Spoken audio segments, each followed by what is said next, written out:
జానా incident కానీ ఇది నిజంగా యాదవ జాతిని ఏదైతే వెనక్కి నెట్టే ప్రయత్నం కాంగ్రెస్ పార్టీ చేస్తా ఉంది, ఈ రేవంత్ రెడ్డి ప్రభుత్వం చేస్తా ఉంది.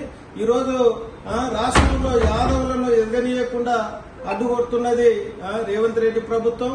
కాబట్టి ప్రభుత్వాన్ని మేము డిమాండ్ చేస్తా ఉన్నాం. అయ్యా, ఈరోజు రైస్ మిల్లులు దాదాపు టీఆర్ఎస్ ప్రభుత్వంలో టీఆర్ఎస్ ప్రభుత్వం పెట్టుకొని ఏదైతే ప్రభుత్వం ద్వారా సెంట్రల్ ప్రభుత్వం ద్వారా వచ్చినటువంటి డబ్బును రొటేషన్ చేసుకుంటా స్టాక్ ఉందని చెప్పి రైస్ మిల్లులంతా మోసం చేస్తా ఉన్నాయి. దానికి బాధ్యత వహించాల్సింది గత ప్రభుత్వంలో జిల్లా మంత్రి, మళ్ళీ ఇప్పుడు కూడా ఇక్కడ ఉన్నటువంటి ఉత్తమ కుమార్ రెడ్డి దానికి బాధ్యత వహించాలి. దాదాపు 100 మంది రైస్ మిల్లులు అటువంటి మోసం చేసి ఈరోజు ప్రభుత్వానికి బకాయి పడ్డాయి. మళ్ళీ అటువంటి బకాయిల్లో ఈయనది ఒకటి ఉందే గాని మళ్ళీ ప్రత్యేకంగా ఈరోజు ఒట్టే జానే ఏదైతే రైస్ మిల్ మీద దాడి చేయడం ఏమైనా చర్య? ఇది కావాలని కుట్రపూరితంగా ఈ రెడ్లు ఈ రాష్ట్రంలో ఎక్కడ బడుగు బలహీన వర్గాల్లోకి వెళ్లి ఎవరు కూడా ఎదగనీయకూడదు, ముఖ్యంగా యాదవులని అనచాలనే ఒకటి కుట్రపూరితంగా ఈరోజు ఈ ఒట్టే జానయ్య రైస్ మిల్ మీద దాడి చేయడం, దాన్ని మన యాదవ జేఏసీ తీవ్రంగా ఖండిస్తుంది.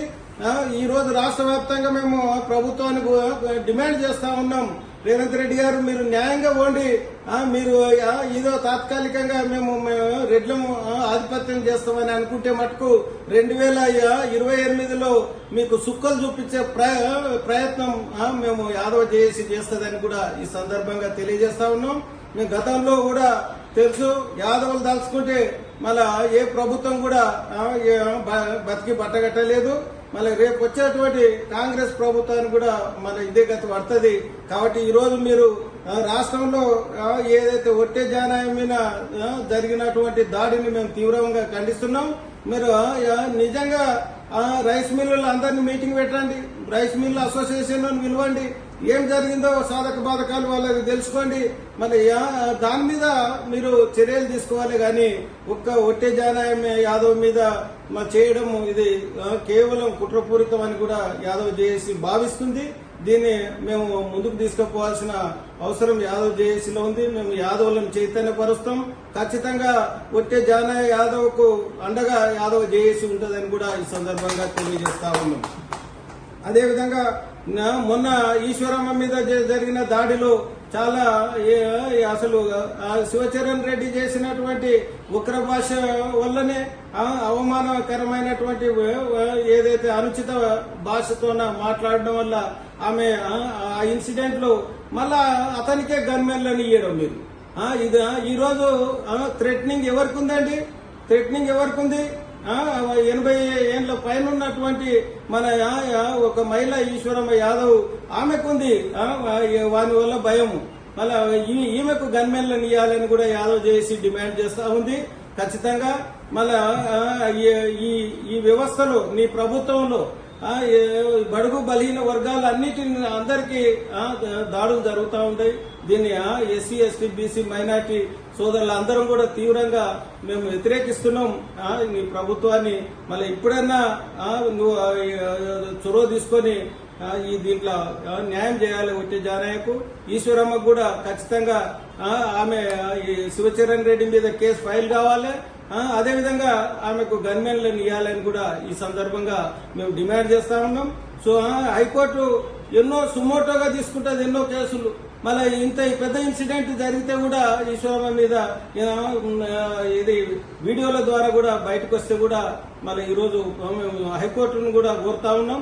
సుమోటోగా తీసుకొని అతని మీద కేసు ఫైల్ చేయాలని కూడా ఈ సందర్భంగా మహిళా హైకోర్టును కోరుతున్నాం, మహిళా సంఘాలను కూడా కోరుతున్నాం, మహిళా కమిషన్ కూడా కోరుతూ ఉన్నాం.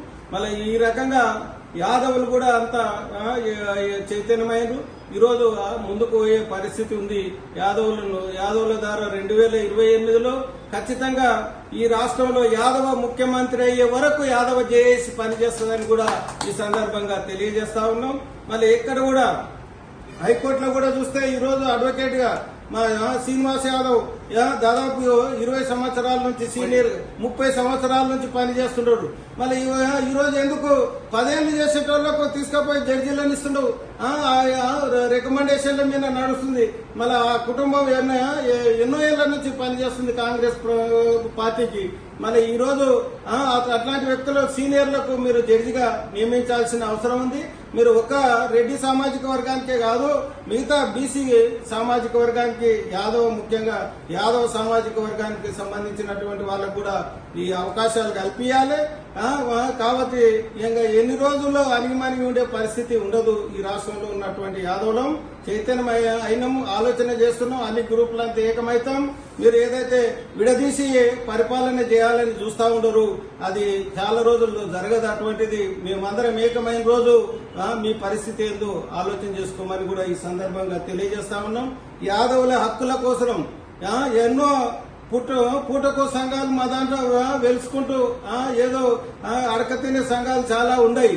మళ్ళీ అటువంటి సంఘాలన్నింటిని కూడా ఏకం చేయడానికి యాదవ్ జేఏసీ సిద్ధంగా ఉంది. మళ్ళీ మేము ఒక బలమైనటువంటి ఈ తెలంగాణలో యాదవ్ జేఏసీ ఒక బలమైనటువంటి జేఏసీ ఏర్పాటి ప్రత్యామ్నాయంగా రాజ్యాధికారంలో భాగస్వామ్యం వచ్చే వరకు యాదవ్ జేఏసీ పోరాటం చేస్తుందని కూడా ఈ సందర్భంగా తెలియజేస్తూ, మన ఈరోజు ఎజెండాలో చాలా ఐటమ్లు పెట్టుకున్నాం మనం. ఖచ్చితంగా